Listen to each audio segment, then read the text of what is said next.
Marikondo National High School sa Lapu-Lapu City. Lakip sa mga representante sa Pilipinas sa World Robot Olympiad dito sa nasod sa Panama karong Nobyembre. Si Luan Merondina sa report.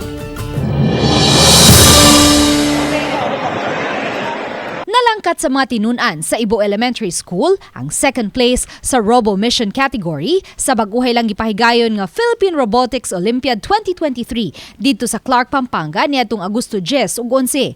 Gipakita nila ni Ella Jean Caniete, Frank Andre Calago ug Jelaine Shane Pino ang ilang katakos sa pagmugna o pagprogram og robot taliwa sa kakuwangan sa resources. Ang ability ana ang robot kay ma-save ang whale dayon ikuha ang mga trash o dayon ikuan ang mga coral dayon ibutang ang mga trash sa katong iyang mga color. Matod sa ilang coach nga si Mary Claire Arong kay mahal ang sticker mat. Tarpaulin ang kanunay nilang gigamit sa pagpractice. Busa, nakasinati sila og kalisod atol sa Philippine Robotics Olympiad kay sticker mat man ang gigamit atol sa kompetisyon. Ang pag-adjust sa robot kay usahay mamali siya kung i-charge man gud siya kay mausab iyang performance sa robot. Then magampo na lang mi nga di mabuang ang robot. Pag first run ginamo sa preliminaries na buang ang robot igo ra gyud nahatod ang whale and then niliko na siya nakuman sa mission. But then niana jud kus mga bata magpractice ta while nag-announce sila didto kinsay ma-appeal sa preliminaries naningkamot pa mig-practice sa ilahang table. So from then on na-adjust na sa mga bata.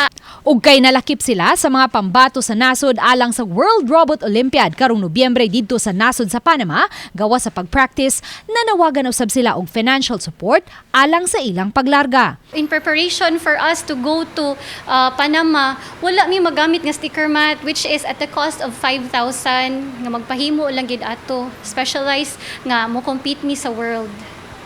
So muna nangita gid mi sa mi paglarga kay ang first problem is ang ilahang passport duha wala pa. Kauban nilang mularga paingon sa Panama ang mga tinunan sa Marikondo National High School kinsa mo'y first placer sa Robo Sports Double Tennis category atol sa Philippine Robotics Olympiad niadtong Agosto.